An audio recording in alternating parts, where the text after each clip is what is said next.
कि 30 मिनट हर क्लास में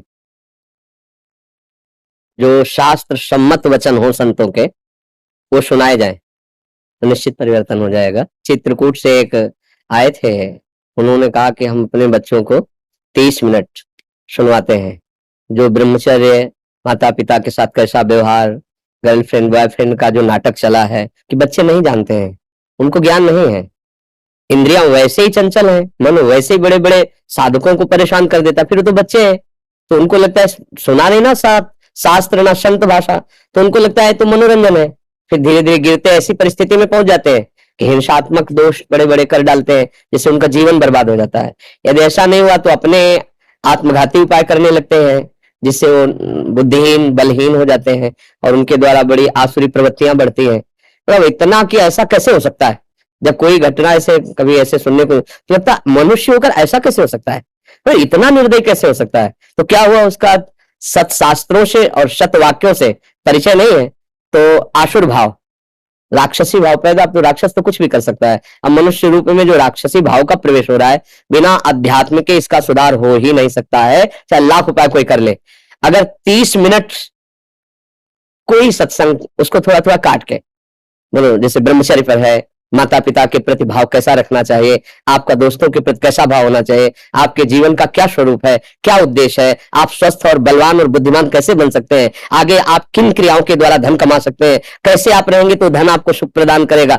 30 minute experiment किया था अभी ये बहुत बच्चों को बहुत अच्छा भी लगा। इवन नर्सरी क्लास में 2.5 से 3 वर्ष की कुछ बच्चे हैं, तो उनका ये कहना नर्सरी में टीवी लगी है मेरे क्लास में, तो वो पीले वाले बाबा जी लगा हाँ, जबकि उनको ये बोध भी नहीं कि आप क्या बता रहे हैं, कुछ बता रहे हैं। नहीं, मतलब हमारे वाक्य तो है नहीं, वो तो गुरुजनों के, संतों के और शास्त्रों के वाक्य, परम मंगल होगा। देखो, सत्य एक ऐसी वस्तु है कि उसकी गंध सबके हृदय में पहुंच जाती है। अगर आप सत्य से चलोगे ना तो आपको कोई प्रचार प्रसार कुछ कहना नहीं पड़ेगा, वो सत्य है ना। जैसे सूर्य प्रकाशित हुआ तो अंधकार हटाने के लिए कोई प्रयास नहीं करना पड़ा, ऐसे आप सत्य को धारण केवल कीजिए, फिर आप देखिए प्रकाश में हो जाएंगे, आनंद में हो जाएंगे। ये जो हमारी नई पीढ़ी बर्बाद हो रही है, बहुत बुरी स्थिति है, बहुत बुरी स्थिति। मतलब आपसे जैसे कोई आपका मित्र मिलेगा तो छुपाव रखेगा, लेकिन जब हमसे मिलेगा तो अपना पूरा हृदय खोल देगा, तब लगता है कि कितना मतलब दुर्दशा है इस जीव की। वो बाहर से चिकना चुपड़ा दिखाई दे रहा है, अंदर से उसकी कितनी दुर्दशा है। इसलिए अब हमें तो नहीं लगता कि कोई बर्दाश्त करेगा कि स्कूलों में सत्संग सुनाया जाए। प्राय कौन बर्दाश्त करेगा सत्संग की बातें स्कूलों में सुनाई जाए, तो ऐसा। पर अगर ऐसा हो तो देखो, ऐसा पूर्व से होता चला रहा है, चाहे राजकुमार हो चाहे किसी साधारण का बालक हो, गुरुकुल में रखा जाता था, एक ही जगह सब, और वहां एक ऋषि मुनियों के आदेश के अनुसार उनकी दिनचर्या बनती थी। फिर वो ब्याह करें, वो राजा बने, वो प्रजा बने, वो जो भी बने, पर पहली उनकी भूमिका इतनी सुंदर होती थी कि उनके चरित्र पावन होते थे। अब हमारी पहली भूमिका इतनी गंदी हो गई है कि उसे हम कैसे बताएं। छोटे छोटे बच्चे हैं जो अपने जीवन की नष्ट करने की प्रक्रियाओं के बड़े मर्मज्ञ हो गए, उनको इस विषय का ज्ञान कैसे हुआ। मोबाइल है, कुसंग है, दुष्वार्ता है, दुष्दर्शन है, ये बर्बाद कर रहा है। जितना आप हो सके विद्यार्थियों को पास बैठाल कर, अगर सत्संग ना सुनाने का अवसर मिले तो आप सुनकर सुना दीजिए। मान लो कि बाबा जी सुना रहा है तो निषेध करे, तो आप उन बातों को पकड़कर समझा सकते हो, पर्सनल समझा सकते हो, एक एक विद्यार्थी को समझा सकते हो।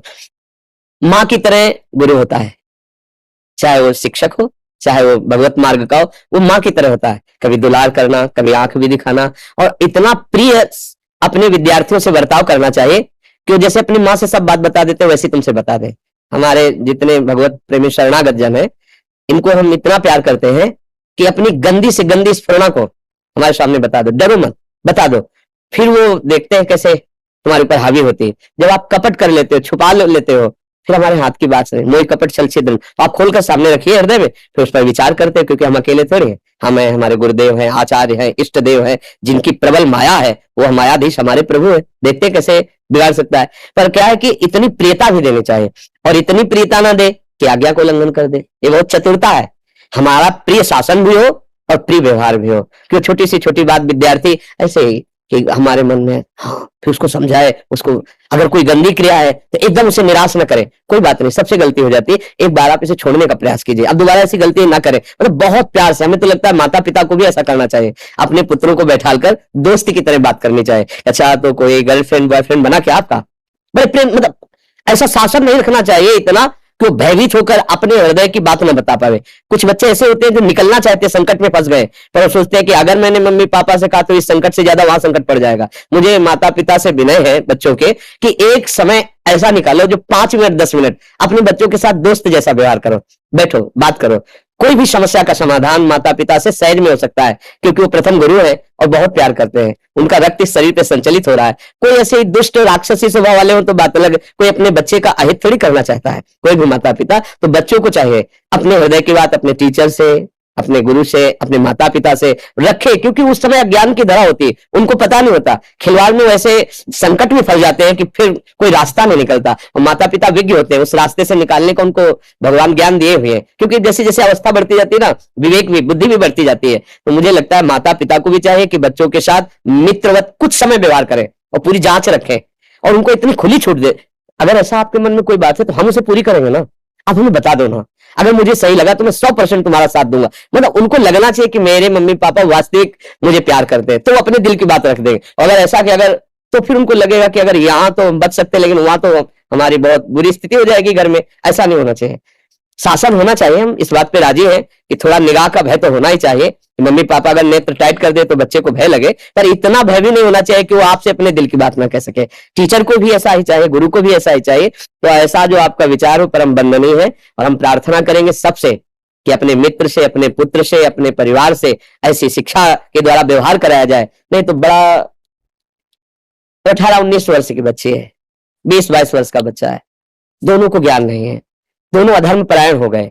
अब बच्चों का स्वभाव मनोरंजन, वो तीसरे से वो दूसरे से, उसको पता लगा, वो उसे मार के फेंक देता है, काट के फेंक देता है और जेल चला जाता है। दोनों की जीवन ही खराब, दोनों बच्चों का जीवन खराब हो गया, केवल खिलवाड़ में, मनोरंजन में खराब। एक को मार दिया, एक जेल चला गया, खत्म हो गया दोनों का जीवन। मुझे लगता है इस विषय पर अपने बच्चों पर बहुत ध्यान देने की जरूरत है, क्योंकि नई अवस्था में मन बहुत तूफान होता है और उसकी जो मांग होती है उसको हम वचनों के द्वारा और व्यवस्था के द्वारा संभाल सकते हैं। बिनु अवसर भयते राजू, उनको इतना अवसर न दे, क्योंकि वास्तविक नहीं ज्ञान है उनको। कई ऐसे हमारे सामने उदाहरण आए जिनमें दिखाई पड़ा कि ये बच्चे, इनको ज्ञान नहीं है, ये कूद पड़े आग में, पर इनको पता नहीं था कि ऐसा भी होता है। आज का समाज बड़ा छली और कपटी बनता चला जा रहा है। सामने हम आपसे कहते हैं आपको बहुत प्यार करते हैं, हम जीवन भर आपको, अब वो भोला हृदय स्वीकार कर लेते हैं, और इसके बाद जब उनके साथ छल और कपट और दूसरा रूप दिखाई देता है तो उनको समझ में नहीं आता, फिर या तो आत्महत्या करे या वो उसे मार दे। ये निर्णय निकलते हैं, तभी सुनने को नहीं मिलता ऐसा हुआ ऐसा। मुझे लगता है कि अब हमारी नई पीढ़ी को बहुत जरूरत है अध्यात्म की, बिना अध्यात्म के समझने से। और सच्ची कहते हैं ये अध्यात्म वो मार्ग है कि हर समय हृदय प्रसन्न रहता है, हृदय शीतल रहता है। बीमारी चाहे जितनी बड़ी हो, जब मन प्रसन्न रहता है ना तो आपका जीवन चैन से कट जाए।